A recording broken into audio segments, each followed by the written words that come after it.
Madame, Monsieur, bonsoir, bienvenue dans cette nouvelle édition de l'information dont voici les titres. Top départ pour les épreuves du baccalauréat 2022. Le coup d'envoi a été donné aujourd'hui au lycée professionnel de Kaweni avec le bac pro. Plus de 1500 élèves sont concernés. Ce mardi était consacré aux candidats des métiers de l'hôtellerie et de la restauration. La première centrale photovoltaïque en autoconsommation de DM a été inaugurée sur le site de Longoni hier.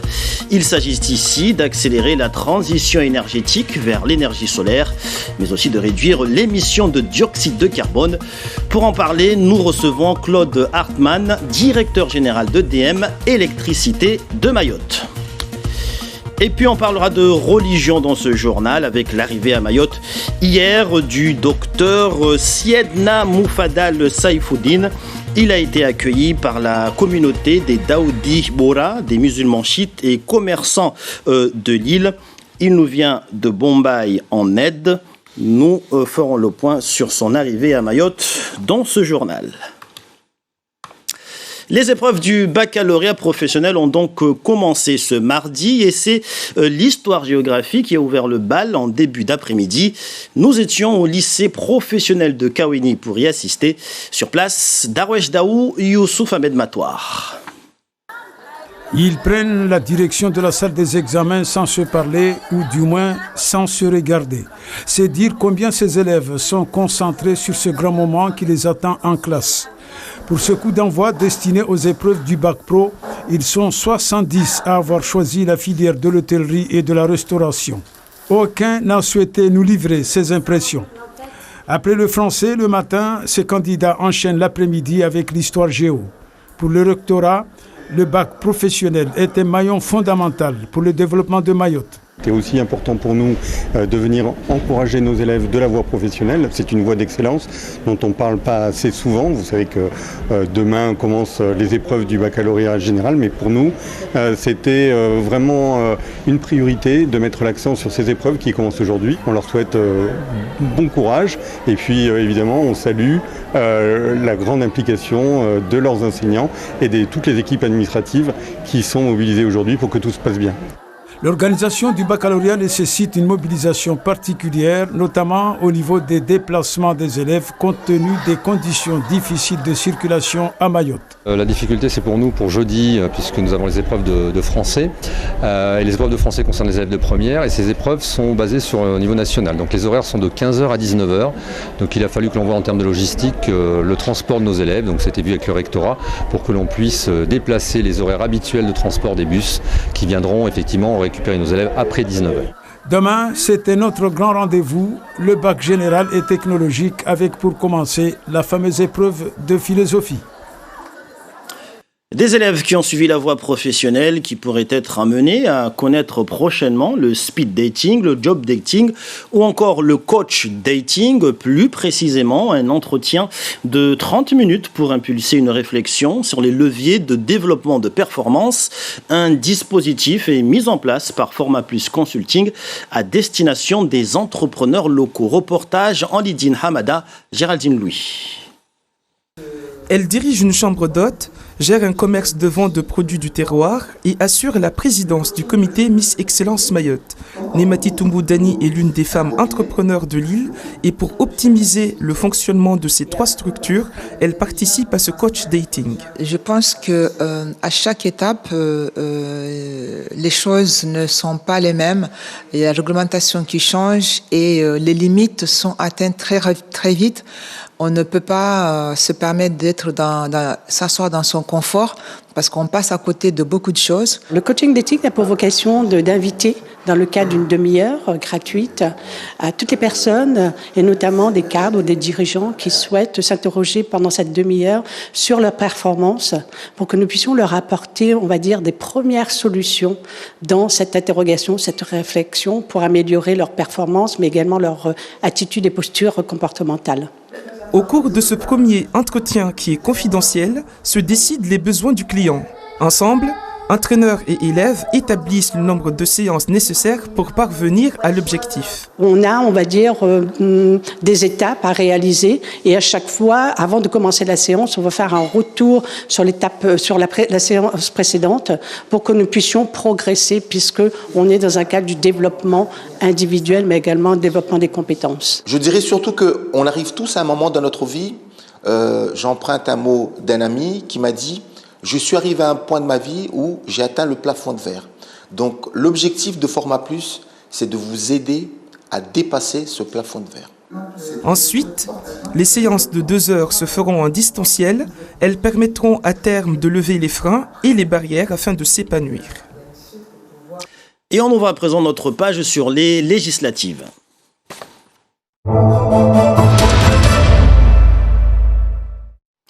Plus d'un électeur sur 2 n'est pas allé voter ce dimanche. Le fossé entre les Français et leur classe politique s'est encore élargi.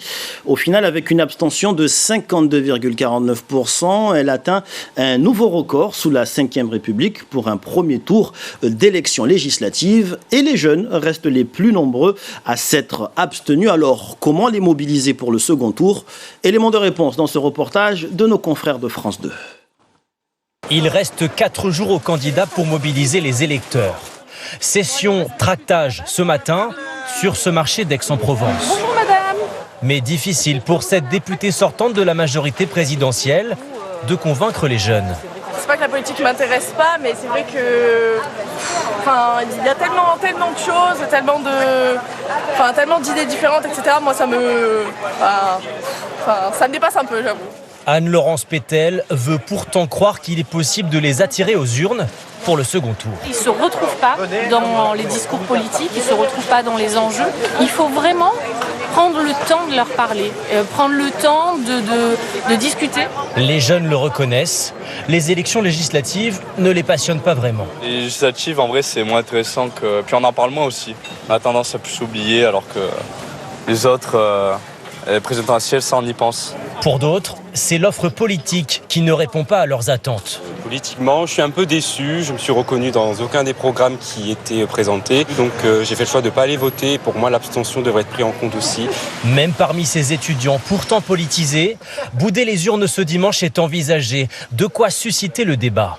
Je ne pense pas aller voter parce que les 2 partis qui sont au deuxième tour ne me conviennent en fait pas. Et comme j'ai dit, je ne suis pas par opposition, donc je laisse les autres décider pour moi. Déjà beaucoup d'abstention, et si on veut vraiment que nos élus aient une légitimité, je pense qu'il faut leur donner un maximum d'appui et je pense qu'il faut se déplacer pour aller voter. Au premier tour des législatives, 7 jeunes sur 10 n'ont pas voté, une abstention record. Et si à Mayotte, lors de la dernière élection présidentielle, Marine Le Pen était en tête avec 59,1% des voix, pour ce premier tour des législatives, les candidats du Rassemblement national restent loin derrière. Comment expliquer cet écart? Réponse avec Chafanti Alibako et Maolida Bouanaheri. Peu de voix pour le Rassemblement national lors de ce premier tour des législatives. Même à Bouéni, où Marine Le Pen avait fait son meilleur score à Mayotte, les habitants se sont détournés du Rassemblement national. C'était une sanction vis-à-vis du gouvernement. Parce qu'il ne se soucie pas de nos problèmes. Il favorise les clandestins au détriment des Mahorais.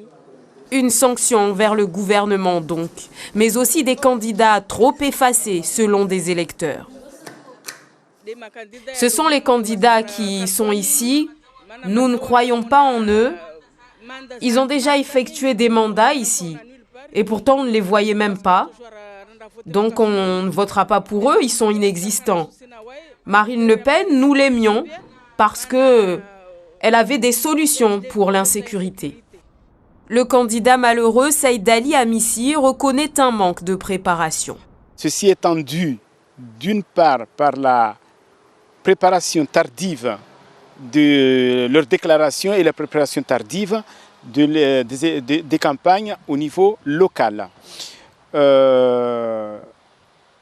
Pour ainsi, ils n'ont pas démérité, puisque arrivé à ce stade-là, c'était une première fois, et donc c'est une bonne chose. Pour le second tour des législatives, le Rassemblement national appelle à sanctionner le gouvernement. Et avec nous sur ce plateau, pour en parler, Miss Baudine Bakar, bonsoir. Bonsoir Papineau. Alors on en vient à ce paradoxe, le RN est reconquête, score élevé, voire en tête de la présidentielle, et à côté des résultats faibles pour les législatives.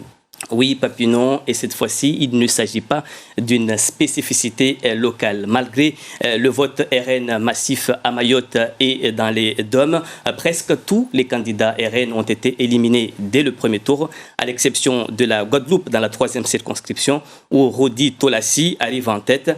Aucun des 500 candidats de reconquête ne s'est qualifié aussi pour le second tour, alors qu'Éric Zemmour avait récolté plus de 2 millions de voix. Alors comment expliquer cela ? Alors cela peut s'expliquer par les enjeux qui ne sont pas les mêmes et par la personnification du scrutin. La présidentielle, on s'identifie plus à un homme ou à une femme et à ses idéologies, tout en restant au niveau de la nation, alors que pour les législatives, on est plus attentif à la proximité et à l'offre politique locale. Alors, la campagne pour le second tour bat son plein et à Mayotte, c'est l'heure des ralliements. On commence avec la 2e circonscription. Pour le moment, Soula Saïd Soufou vient communiquer, apporte son soutien à la candidature d'Issa Abdou et le RN laisse le choix aux électeurs tout en précisant, je cite, « Aucune voix ne doit aller au candidat soutenant Emmanuel Macron ». Pour Bonamani Madi Marie, également pas de consigne de vote, il laisse libre choix aux électeurs. Pour la première circonscription, un communiqué officiel de LR appelle à voter pour Estelle Youssoufa et cette dernière nous laisse entendre que Ramlati Ali, Agir, le maire de Pamandzi et d'autres personnalités sont avec elle. Pour Narayane, pour le moment, rien ne filtre, mais Papineau, rien ne presse puisqu'il n'y a pas d'obligation légale, c'est-à-dire on ne va pas recomposer des équipes. Donc d'ici dimanche, on verra les soutiens des uns et des autres. Miss Baudine Bakar, merci pour toutes ces précisions. Et nous refermons ici notre page consacrée aux élections législatives.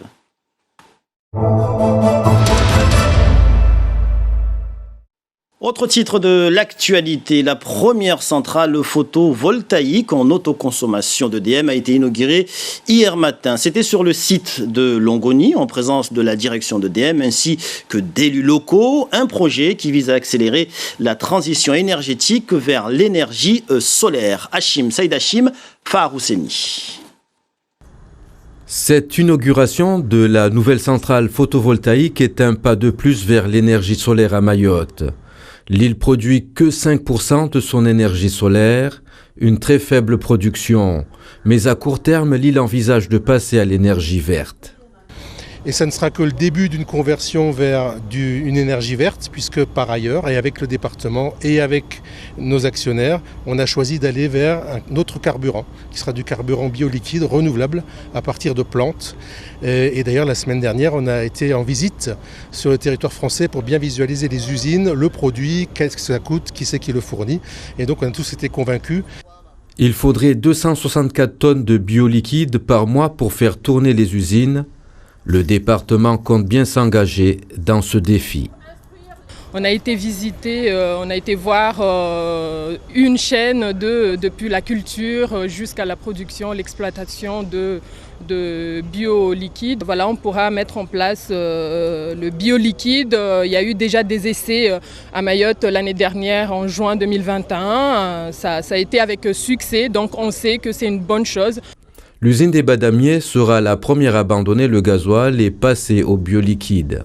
Mayotte a du retard à rattraper. Le département s'est engagé à valider rapidement sa programmation pluriannuelle de l'énergie pour lancer Mayotte dans l'énergie 100% renouvelable.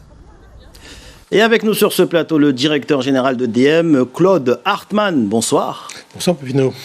Alors, première centrale solaire à Mayotte pour EDM. Si on doit aller plus loin que le reportage, quels sont en substance les apports de cette nouveauté ? Eh bien, en fait, nous, à EDM, nous croyons au développement de Mayotte, nous croyons à l'avenir de Mayotte, et nous proposons à Mayotte, finalement, que cet avenir soit fait sur des solutions innovantes, des solutions respectueuses de l'environnement. Et à ce titre, pour accélérer parce que ça a été dit dans le reportage, on n'a que 5% aujourd'hui de l'énergie électrique à Mayotte qui vient du solaire, qui vient du renouvelable. Pour accélérer cette percée du solaire, eh bien, nous nous sommes mis nous-mêmes à faire des centrales photovoltaïques, ce qui est une nouveauté puisque jusqu'à maintenant, c'est des concurrents qui installaient ces panneaux. Donc nous rentrons dans ce champ du photovoltaïque. Nous espérons d'une part accélérer la chose, proposer peut-être des solutions innovantes, parce que là on a vu sur une centrale, on peut imaginer sur d'autres industries, on peut imaginer sur des serres agricoles. Donc il y a des idées à développer, parce que le foncier, vous le savez, c'est quelque chose de compliqué à Mayotte, et donc il va falloir être créatif pour couvrir toutes les surfaces qu'on peut couvrir. Alors plus précisément, ce sont 616 panneaux photovoltaïques installés d'une puissance annuelle de 324,51 MWh. Donc on est entré dans une autre dimension, si on peut dire, qui représente quoi plus précisément? Pour l'instant, c'est à la fois important à la taille de Longoni et modeste à la taille de Mayotte. Il y a aujourd'hui 24, ce qu'on appelle des mégawatts crêtes installés à Mayotte.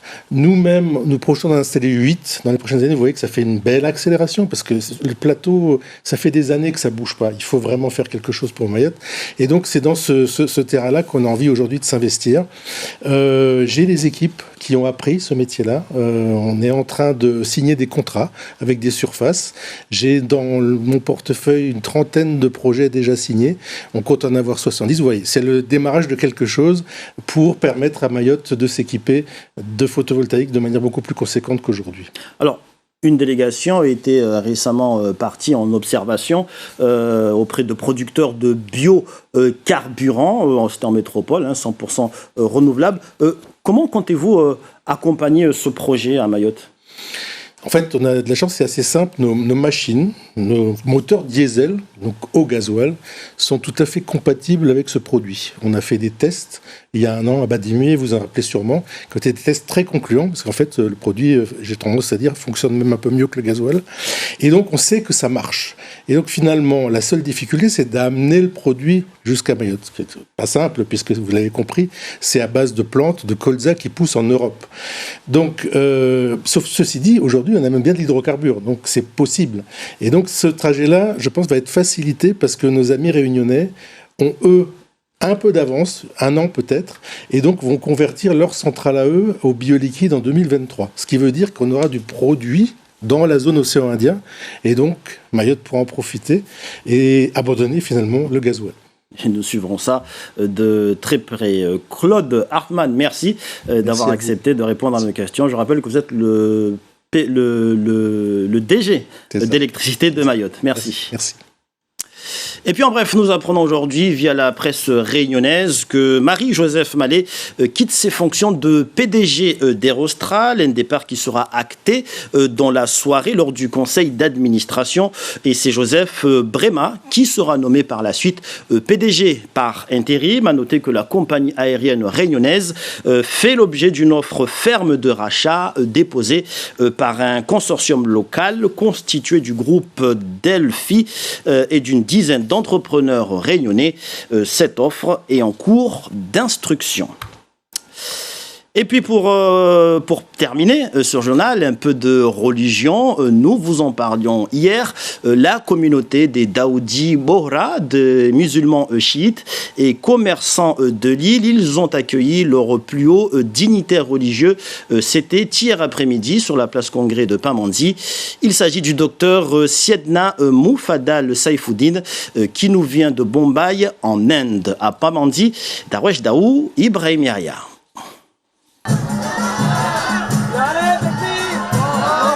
Ils étaient tous là, ou presque, pour accueillir en grande pompe le chef spirituel de toute la communauté Daoudi Bohra de la planète.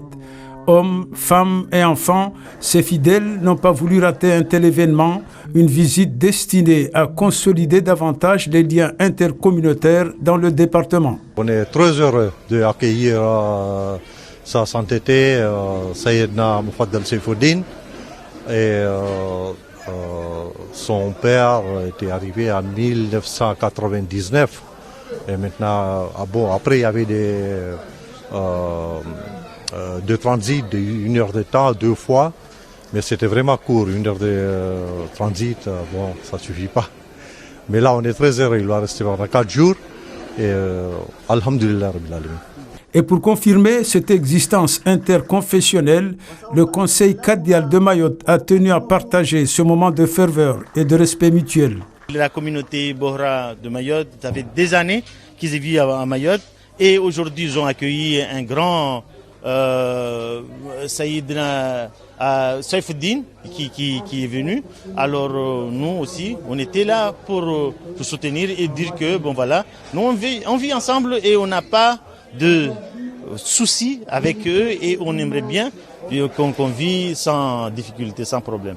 Pour cause de devoir de neutralité en cette période électorale, la préfecture a été représentée par les 2 maires de Djaoudi-l'Abattoir et de Pamandzi. Là encore, c'est la confirmation d'un vivre ensemble qui s'est illustré. Cet honneur m'est venu en tant que maire de Pamandzi, mais en tant que président de l'association des maires de Mayotte. Donc je le reçois en tant que maire, mais en tant que représentant de toute la communauté. Ça montre que la communauté Bohra qui est à Mayotte, c'est une communauté de tolérance.